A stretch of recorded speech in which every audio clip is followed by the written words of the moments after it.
once you put all that together, we end up with some great images like you can see in front here. And now these are the overview images. There will also, for each one of these properties, there will be lots of these style of images, but this gives you an example of what we can see going on and how we can utilize these images. Now, because they're contextual images and they're high resolution, because they're multiple images, we can zoom into certain areas and we can zoom back out again and still see that radiation in context, which is why we do it this way.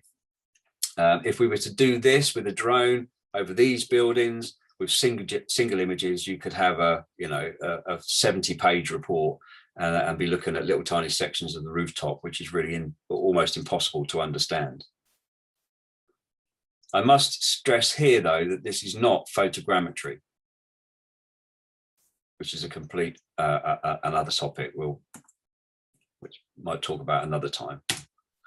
Here's another example of an entire rooftop, and we can see the entire area with all of the radiation available, with lots of context. And we can even see on this one, which is a roof survey, we can even see that the area, the solar gain is still not dissipated on some of the elevations of this building. But because we're looking at the roof, that's not something we're concerned with. Anywhere you see red in this image will be because of the sun.